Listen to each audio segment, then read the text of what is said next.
Qayerda bo'lsa mana domlalarimiz buni tushuntirishadi. Vaylul lil mutaffifin. Tarozidan urib qolguvchilarga vayl bo'lsin. Vaylul likulli humazatil lumaza. Bo'xtonchi tuhmatchiga vayl bo'lsin. Vayl nima desa kalimatu azabin avwadin min jahannam yoki fi jahannam.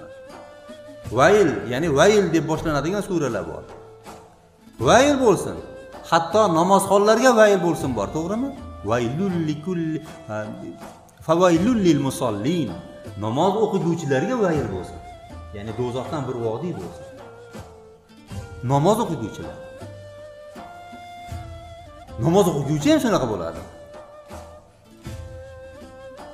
Allazina hum an solatihim sahun. Ular namozlarida xato qiladi. Bu nima degani desa, yuakhiruna an vaqt. Vaqtidan kechiktiraveradilar. Ana o'tiga olsin, futbol tuga olsin, serial tuga olsin deb namozini kechiktiradiganlarga jahannamdan bir vodiy. Buni payg'ambar alayhisolatu vasallam his qilganlar, siz bilan men his qilmasam.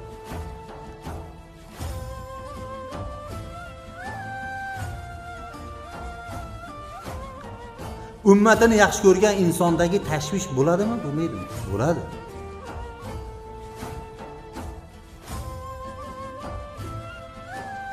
Namozni qoldirishi endi qo'yaveramiz. Shuni biz mana shu jamoat uchun mas'ul bo'lamiz, masalaga yetkazib qo'yishni maqsad qildik. Qur'oni Karimdagi vayl bo'lsin degan narsalar, ya'ni namozni kechiktirmalaring, namozni kechiktirishga odatlanib qolib yursalaring, sizlarga jahannamdan alohida bir vodiy, ya'ni sizlar uchun namozni vaqtidan kechiktiraveradiganlar uchun bor. Tarozidan urib qolaveriladigan bo'lsa, tarozini yengil qiladiganlar bo'lsa, unga alohida jahannam bor. Ya'ni tarozini yengil degani 1 kilo tortishi o'rniga 900 grammdan mundoq qilib qimirlab to'xtamasdan turib olib xaltaga solib beradiganlardi bu. Birovdan tortib olayotgan vaqtda to'la qilishligini xohlaydi, birovga tortib berayotganda yengilroq qilib tortib beradi. Aynan shu ko'rinishda kelgan Qur'oni Karimda. Mana shularga vayl bo'lsin deganini bu asosiy maqsad qilgan suhbatimizdan tashqari narsa, bu tanbeh, bu ogoh etish.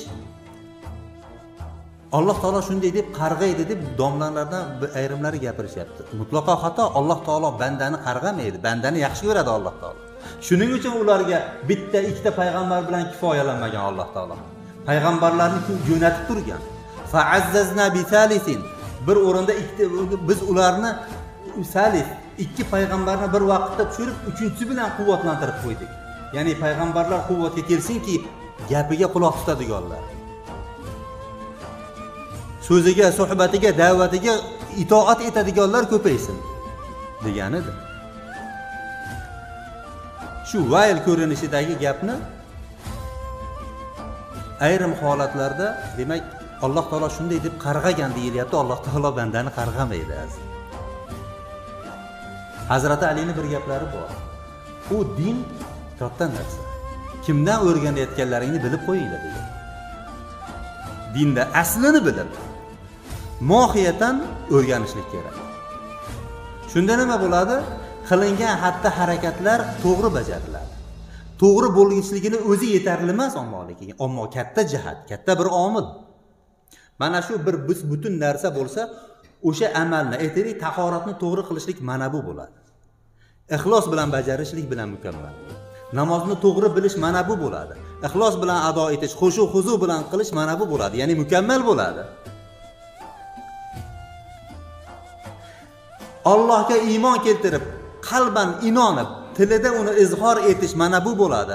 Amali bilan, ibodati bilan, toati bilan, tavfiqi bilan, hidoyat, yaxshi amali bilan, gunohlardan tiyilishligi bilan, Allohga egilishligi bilan bu yashaydi, mana bu bo'ladi. Ya'ni kamolotda bir jihat bilan kifoyalanmaydi. Ya'ni Alloh taologa iymon keltirdim deyiladi, amalga o'tiladi. Alloh taologa amal, ya'ni buyruqlariga amal qilish, ya'ni diniga amal qilishlik deganini o'zi bitta narsa. Qaytarganidan qaytishi bilan din mustahkam bo'ladi.